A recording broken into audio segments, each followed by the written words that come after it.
ফোনটা না দাদা কম দামের মধ্যেই কিনবো, বেশি দামের ফোন কিনে লাভ নেই, দুদিন পর তো আবার আরেকটা নতুন কিনতে হবে।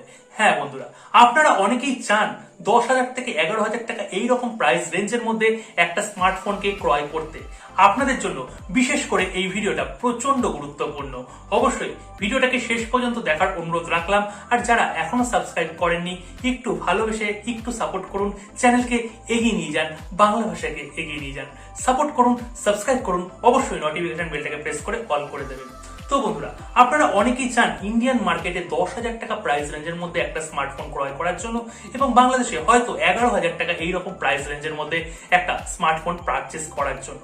ইনফিনিক্স মাত্র 3 দিন আগে দুটো স্মার্টফোন লঞ্চ করে দিল। তার মধ্যে একটার প্রাইস ইন্ডিয়ান মার্কেটে 8,999 টাকা। হ্যাঁ, আমি ইনফিনিক্স হট 11 এর কথা বলছি। আমি হট 11S এর ভিডিও অলরেডি দিয়ে দিয়েছি, যারা এখনো দেখেননি আই বাটনে ভিডিওটাকে অবশ্যই পেয়ে যাবেন। আজকে বলবো ইনফিনিক্স হট 11, এই যে ফোনটা ইন্ডিয়ান মার্কেটে 8,999 টাকায় লঞ্চ হলো, এই ফোনটার মধ্যে ইনফিনিক্স এমন কি অফার করছে, এটা কিনা বাংলাদেশ মার্কেটে যখন এটা লঞ্চ হবে মোটামুটি 11,000 টাকা এরকম প্রাইস রেঞ্জের মধ্যে থাকবে আশা করি। তো এই প্রাইস রেঞ্জের মধ্যে এই ফোনটা হট সেলিং একটা ফোন হয়ে উঠবে, one of the finest phone হয়ে উঠবে।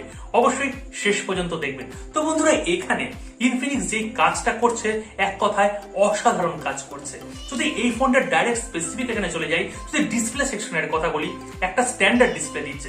স্ট্যান্ডার্ড বলার এটাই কারণ এখানে 6.60 একটা স্ক্রিন দিচ্ছে, মানে এটার সাইজ বলছি, এবং এর মধ্যে এইচডি প্লাস না, এখানে ফুল এইচডি প্লাস এর সাপোর্ট দিচ্ছে, মানে ফুল এইচডি এখানে আমরা ডিসপ্লে পেয়ে যাচ্ছি। অবশ্যই আইপিএস একটা ডিসপ্লে, মানে এখানে ব্রাইটনেস থেকে শুরু করে ডিসপ্লের যে রেজলিউশন অনবদ্য দিয়েছে এই প্রাইস রেঞ্জের মধ্যে। যদি এই ফোনটার আরেকটা হট সেলিং এখানে স্পেসিফিকেশনে চলে যাই, সেটা হচ্ছে প্রসেসর সেকশন। আমরা 10,000 টাকায় সাধারণত G35 এইরকম টাইপের প্রসেসর পেতাম এতদিন, কিন্তু এখানে ইনফিনিক্স যে কাজটা করলো, এক্সট্রাঅর্ডিনারি কাজ করলো। এখানে তারা G70 প্রসেসরটা দিল। হ্যাঁ, বাংলাদেশ মার্কেটে এই প্রাইস রেঞ্জের মধ্যে এইরকম প্রসেসর আপনি পাবেন না, ইন্ডিয়ান মার্কেটে হয়তো একটা দুটো আছে। G70 প্রসেসরটা 2 গিগাহার্জ যে ক্লক করা রয়েছে, একটা অক্টাকোর প্রসেসর এবং 12nm এর একটা প্রসেসর, তার মানে ব্যাটারি এফিসিয়েন্টও ভালো পেয়ে যাবে। এবং যারা পাবজি খেলো এবং যারা ফ্রি ফায়ার খেলো, গেমিং এর জন্য মোটামুটি একটা স্ট্যান্ডার্ড ফোন। এক্সট্রাঅর্ডিনারি গেম হবে না, কিন্তু গেম প্লে মোটামুটি ভালো করতে পারবেন আপনারা। তো বন্ধুরা, এখানে প্রসেসর সেকশন, ডিসপ্লে সেকশন, দুটো সেকশনেই কিন্তু একটা অনবদ্য কাজ করেছে। এবার চলে যাই ক্যামেরা সেকশনে। পেছনে দুটো ক্যামেরা পেয়ে যাবেন। এখানে 13 মেগাপিক্সেলের মেন ক্যামেরা, সঙ্গে একটা এআই ক্যামেরা। এআই ক্যামেরাটা ডেপথ সেন্সিং এর কাজ করছে। আর 13 মেগাপিক্সেলের ফুল এইচডি থেকে শুরু করে সমস্ত রকমের ইনফিনিক্স এর মোবাইলে যেরকম মড থাকে ক্যামেরায়, সমস্ত রকমের মড পেয়ে যাবে। তো এখানে যদি সেলফি ক্যামেরার কথা বলি, এখানে 8 মেগাপিক্সেলের একটা সেলফি ক্যামেরা দেওয়া হচ্ছে, এবং এটা কিন্তু একটা ওয়াটার ড্রপ নচের মধ্যে রয়েছে। পাঞ্চ হোল দেয়নি, ওয়াটার ড্রপ নচে দিয়েছে। ঠিক আছে, এই প্রাইস রেঞ্জের মধ্যে পাঞ্চ হোল আমরা আশাও করতে পারি না। 8 মেগাপিক্সেলের দিয়েছে, অন্য কোম্পানিরা এখানে 5 মেগাপিক্সেলের ক্যামেরা অফার করে। সত্যি এখানে ক্যামেরা ডিপার্টমেন্টও ঠিকঠাক কাজ করেছে। এখানে এআই সেন্সরটা যদি 2 মেগাপিক্সেল দিয়ে দিত তাহলে বেটার হতো। আমার মনে হয় না এখানে 2 মেগাপিক্সেল ইনফিনিক্স দেয়, এখানে একটা ভিজিএ সেন্সরই দিয়ে দেয়, মানে এখানে রেজলিউশন ভিজিএই থাকে।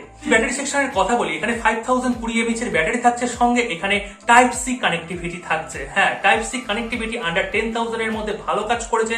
সঙ্গে এখানে হিউজ ব্যাটারি, মানে 5000 প্লাস, মানে এখানে মোটামুটি একটা ভালো স্ট্যান্ডার্ড ব্যাটারি আমরা পেয়ে যাচ্ছি। সুতরাং এই ডিপার্টমেন্টও ভালো কাজ করেছে। আরেকটা ডিপার্টমেন্ট হচ্ছে সাউন্ডের ডিপার্টমেন্ট। হ্যাঁ, সাউন্ডের ডিপার্টমেন্টেও চমক থাকছে। এখানে ডুয়েল স্টিরিও স্পিকার দেওয়া হচ্ছে, সঙ্গে ডিটিএস সাউন্ডেরও কিন্তু সাপোর্ট আছে। সুতরাং এই প্রাইস রেঞ্জের মধ্যে একটা দারুণ কাজ করে ফেলেছে ইনফিনিক্স। যদি ভ্যারিয়েন্টের কথা বলি, 64GB ইন্টারনাল মেমোরি, যেটা কিনা eMMC স্টোরেজ আছে 5.1, এবং সঙ্গে LPDDR4X এর র্যাম আছে 4GB র্যাম। হ্যাঁ, এই প্যাকেজটার দাম ইন্ডিয়ান মার্কেটে করেছে 8,999 টাকা। ইন্ডিয়াতে যেই ফোনগুলো রয়েছে এই মুহূর্তে মার্কেটে, সেটা হচ্ছে রিয়েলমি C25s, এই ফোনটা রয়েছে। এছাড়াও এখানে রিয়েলমি C21, রিয়েলমি C সিরিজের ফোনগুলো চলছে এই প্রাইস রেঞ্জের মধ্যে। এই প্রাইস রেঞ্জে যে ইনফিনিক্স এত ভালো কাজ করেছে, ইনফিনিক্স এর ফোন এই প্রসেসরের জন্য, ডিসপ্লের জন্য অটো চয়েস হয়ে যাবে। হ্যাঁ, এই প্রাইসের মধ্যে ইন্ডিয়াতে আর কোনো ফোন নেই। আর যদি বাংলাদেশ মার্কেটের হিসাবে করি তো বাংলাদেশে এখনো অফিসিয়ালি লঞ্চ হয়নি, এটা ধরা হচ্ছে 11,000 টাকা, বা এখানে যদি অ্যাগ্রেসিভ কাজ করে 10,000 এর মধ্যেও কিন্তু এই ফোনটা লঞ্চ হয়ে যেতে পারে। তাহলে এখানে যে সিম্ফনি জেড 40 যে ফোনটা আছে আর ইনফিনিক্সের নিজের ইনফিনিক্সের হট 10 প্লে যে ফোনটা আছে তার থেকে ফার ফার বেটার ফোন, কেননা দুটো ফোনের মধ্যেই G35 এর প্রসেসর রয়েছে, এইচডি প্লাস ডিসপ্লে রয়েছে, এখানে ফুল এইচডি পেয়ে যাচ্ছ, সঙ্গে এখানে G70 প্রসেসর পেয়ে যাচ্ছ, প্রসেসর সেকশন, ডিসপ্লে সেকশন, একটা ব্যালেন্স ফোন তোমরা এই প্রাইস রেঞ্জের মধ্যে বাংলাদেশে লঞ্চ হলে পেয়ে যাবে। সুতরাং এই প্রাইস রেঞ্জের মধ্যে এই ফোনটাকে আমি রিকমেন্ড করতেই পারি। এবং ইনফিনিক্স সত্যি এই 11 সিরিজে দারুণ কাজ করেছে, হ্যাঁ সত্যি দারুণ কাজ করেছে। বন্ধুরা অবশ্যই কমেন্ট সেকশন ওপেন রয়েছে, তোমরা এরপরও যদি কোনো কোশ্চেন করো অবশ্যই কমেন্ট সেকশনে কোশ্চেন করবে, আমি সকলের উত্তর দিয়ে দেবো। ভিডিওটাকে অবশ্যই শেয়ার করে দেবে। আর কালকে, হ্যাঁ অবশ্যই কালকেই কিন্তু আনবক্সিংটা নিয়ে আসবো। আমি জানি এখানে দুদিন তোমাদের ওয়েট করে দিয়েছিলাম, কমিউনিটি ট্যাবে আমি কোশ্চেন দিয়েছিলাম, তারপরও আনবক্সিং দিতে পারিনি। স্যামসাং এর A22 5G আনবক্সিং কালকে অবশ্যই আসছে, টাইমও বলে দিচ্ছি 6 PM 6টার সময় কিন্তু আমাদের চ্যানেলে পাবলিশ হয়ে যাবে। সকলে ভালো থেকো, সুস্থ থেকো।